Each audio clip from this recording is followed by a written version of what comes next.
The tourist set his German shepherd on the royal Guardsman, believing he could get away with anything. But one whistle changed everything. The dog froze, and the arrogant man became the laughingstock of the crowd. A bright morning. In London, sunlight shimmered through thin clouds, reflecting off the golden gates of Buckingham Palace and the polished buttons of the Royal Guard's uniforms.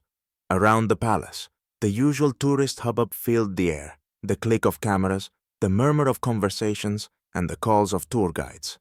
William Hunt stood firmly at his post. Tall and well-built, he embodied discipline.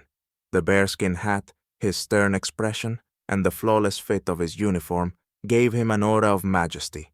His motionless presence drew eyes, stirred admiration, and at times provoked mischief. From the crowd emerged a man whose bold red jacket and attitude screamed, "Attention seeker." Around 35, his confident stride made it clear that he considered himself the center of the universe.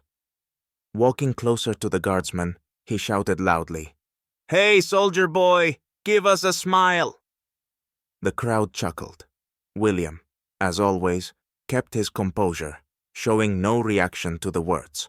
Annoyed by the lack of response, the man smirked and raised his voice. "What's the matter? Are you really made of wood? Or are you just a robot?" As laughter rippled through the crowd, the man edged closer to the line, marking the no-cross zone. "Hey, folks, look at that hat. Is that real fur or just a cheap knockoff?" With that, he pulled out his phone, pointing the camera directly at William's face. Taking a few selfies with a mocking smile, he winked at the lens. "All right, who wants to snap a pic with this statue?" The crowd began whispering. Some kept laughing, others pulled out their phones to record, while a few turned away, disapproving. The man introducing himself as Brian clearly thrived on the attention.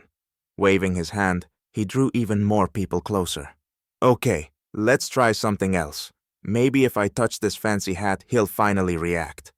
He reached out, dramatically moving toward the guardsman's hat. Instantly, a voice from security rang out. "Sir, do not cross the line. That is against the rules." Brian pulled his hand back with a theatrical smirk. "Relax, I'm just having fun. No harm done. Come on, I'm just a tourist." The crowd grew louder. Some continued filming, others shook their heads in disapproval. William remained still, unmoved, but the tension in the air was palpable. The crowd buzzed with conversations about Brian's antics. Some laughed, others shook their heads, but the overconfident tourist, relishing the attention, was clearly just getting started. Suddenly, he whistled sharply, and a large German shepherd darted out from the crowd. Its black fur gleamed in the sunlight, and its powerful paws moved confidently across the stone pavement. The dog stopped beside its owner, fixing its eyes on him. "Jack, sit!" Brian commanded loudly, slapping his thigh. The shepherd obediently sat, though it kept its gaze locked on the guardsman. William tensed ever so slightly, though he remained still. His eyes stayed focused ahead, his posture displaying absolute control. Yet, subtle signals of readiness for action began to emerge. "Well then," Brian sneered, glancing from the dog to the guardsman. "Let's see if this statue can finally react. Jack, attack!" The shepherd leapt forward, snarling and baring its teeth. The crowd gasped, screams of shock and fear, echoing through the square. People scattered, phones dropped, but some kept recording, riveted by the chaos. William didn't move an inch. Only when the dog was mere feet away did he suddenly emit a sharp, piercing whistle. The sound cut through the air like a blade, freezing the shepherd mid-leap. The dog stopped so abruptly that its front paws skidded across the stones. It stood still, then tilted its head in confusion, slowly sitting down, as though obeying an invisible command. For a moment, silence fell over the square. It was as if someone had muted the world. William remained in his stance, motionless, but his head turned slightly toward Brian. His voice, low and measured, rang out clearly for all to hear. "Your dog deserves more respect than you." The crowd's reaction was immediate.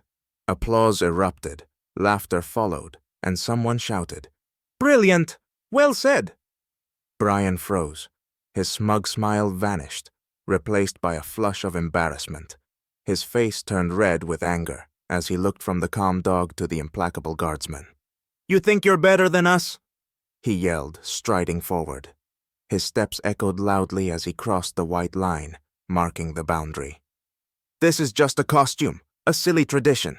I paid for this show, and I'm going to get it." His face twisted in rage, and he came so close that his hand twitched as if he were about to grab something from the guardsman.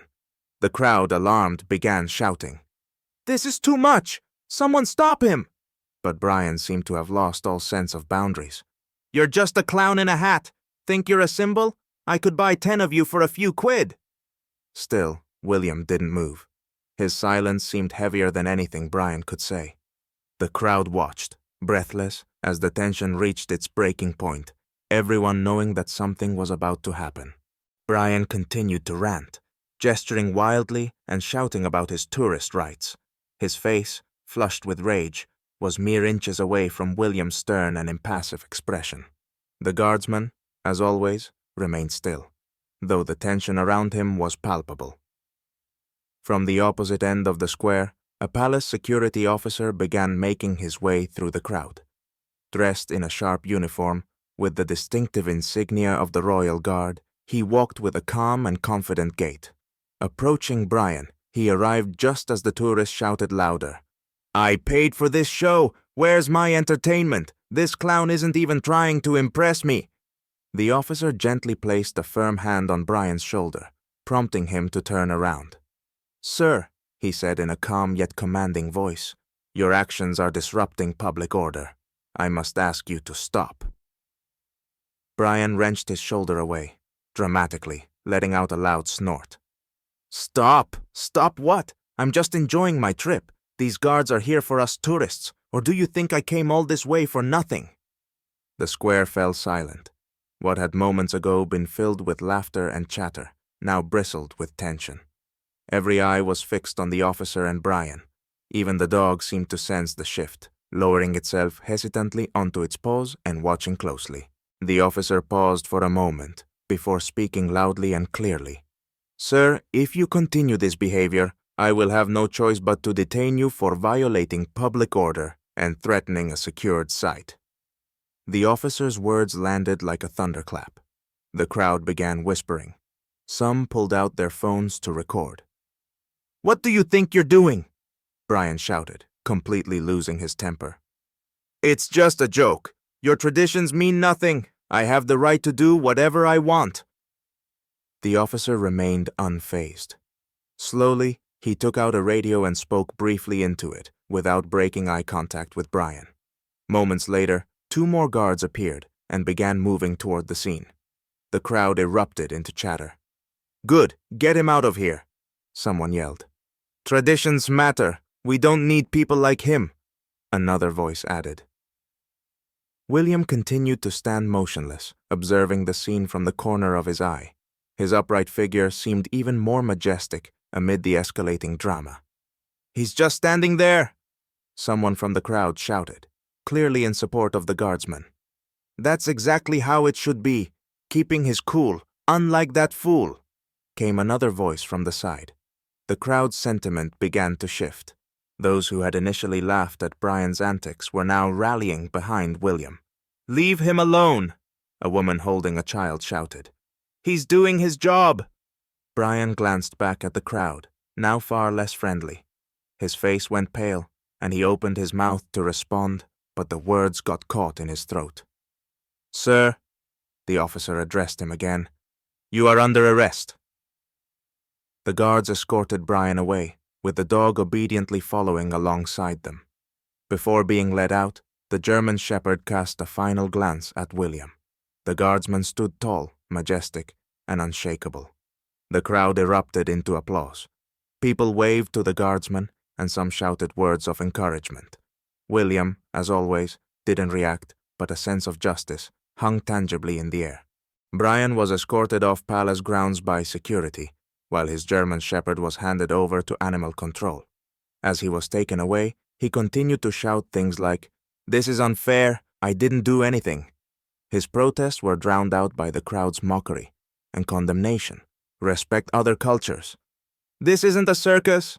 Some people filmed the scene on their phones, likely to post online later, with clever captions. When Brian finally disappeared from view, all eyes turned back to William. The guardsman, as if nothing had happened, remained at his post. Only one gesture betrayed his awareness of the situation. He adjusted his hat slightly, restoring it to perfect alignment. This small motion triggered another wave of applause from the crowd. People shouted, "Now that's composure! A true professional! Respect the traditions." Videos of the incident, including the whistle that stopped the dog, and Brian's humiliation, spread like wildfire on social media. Comments poured in. That guardsman showed what true honor looks like. Tourist arrogance has no place here.